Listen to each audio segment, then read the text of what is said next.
Good morning students.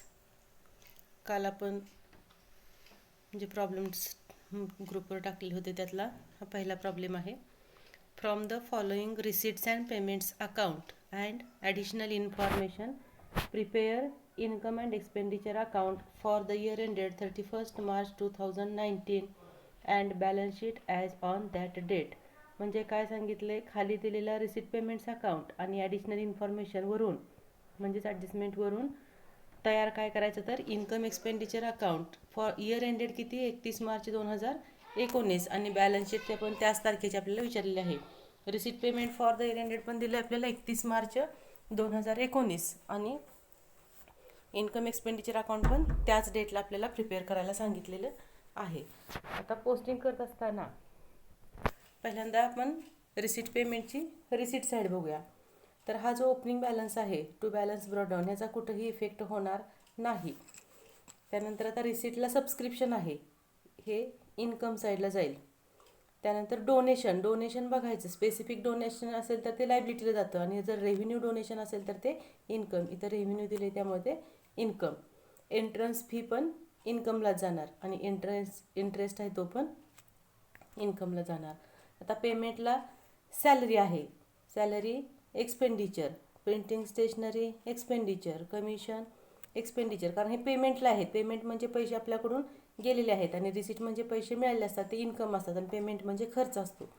Rent पण expenditure, electricity charges expenditure, furniture असेटला जाणार, कॅपिटल एक्सपेंडिचर आहेत.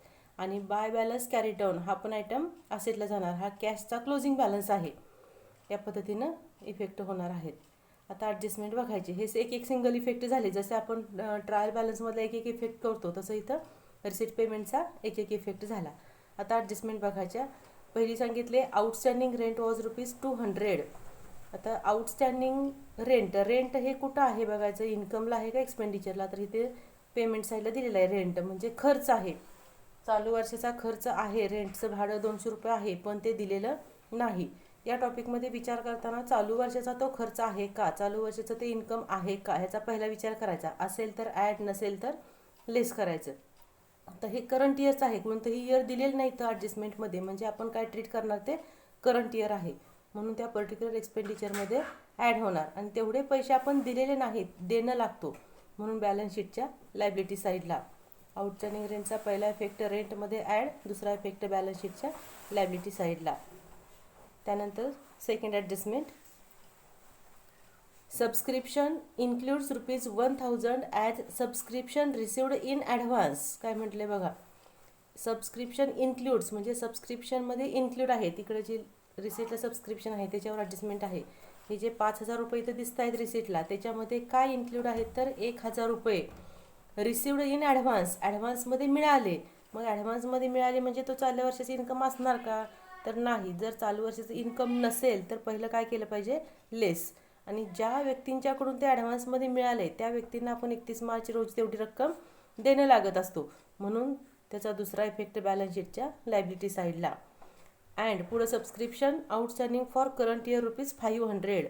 करंट इयरचं आउटस्टँडिंग आहे, मग त्या करंट इयरचं आउटस्टँडिंग हे चालू वर्षाचं असणार का आपलं इन्कम, तर आहे. चालू वर्षाचं इन्कम आहे पण मिळालेलं नाही. इन्कम आहे म्हटलं की काय झालं पाहिजे तर ॲड, सबस्क्रिप्शनमध्ये ॲड. तेवढे पैसे त्या मेंबर्सकडून आपल्याला मिळणार आहेत, येणं आहे म्हणून बॅलन्स शीटच्या असेट साईडला. तर सबस्क्रिप्शनला 2 टिकमार्क झाल्या पाहिजेत. 2 ॲडजस्टमेंट आलेले आहेत. त्यानंतर तिसरी adjustment, depreciate furniture at the rate 8% per annum. असेटला इकडं पेमेंटला फर्निचर आहे 8000, त्याच्यावरती डेप्रिसिएशन चार्ज करायचं. मग ही नेहमीच्या पद्धतीनं काय होणार, असेटमधून लेस होणार. पहिला इफेक्ट असेटमधनं काय होणार तर लेस होणार आणि दुसरा इफेक्ट आहे तो एक्सपेंडिचर साईडला त्याचा जाणार आहे.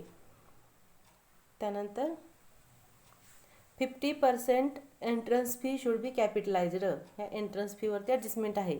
आपण एंट्रन्स फी इन्कमला लिहिणार आहे, मग त्या इन्कममधून पहिल्यांदा काय करायचे, लेस करायचे. 50% एंट्रन्स फी लेस होणार आणि दुसरा इफेक्ट लायबिलिटीला कॅपिटल फंडमध्ये ॲड होणार.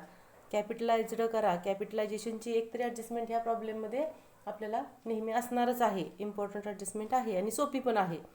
जे आयटमवर कॅपिटलाइज करायला सांगितलं आहे त्या पर्टिक्युलर आयटममधून लेस करायचं आणि लायबिलिटीला कॅपिटल फंडमध्ये ॲड करायचं. आणि last 5 number adjustment, capital fund was ₹3000. Capital फंडची रक्कम 3000 आहे. ह्या लायबिलिटीला जो कॅपिटल फंड म्हणून आयटम असतो त्याच्यामध्ये आपण त्यांनी लिहायची आहे. आता प्रॉब्लेम सॉल्व्ह करायचा.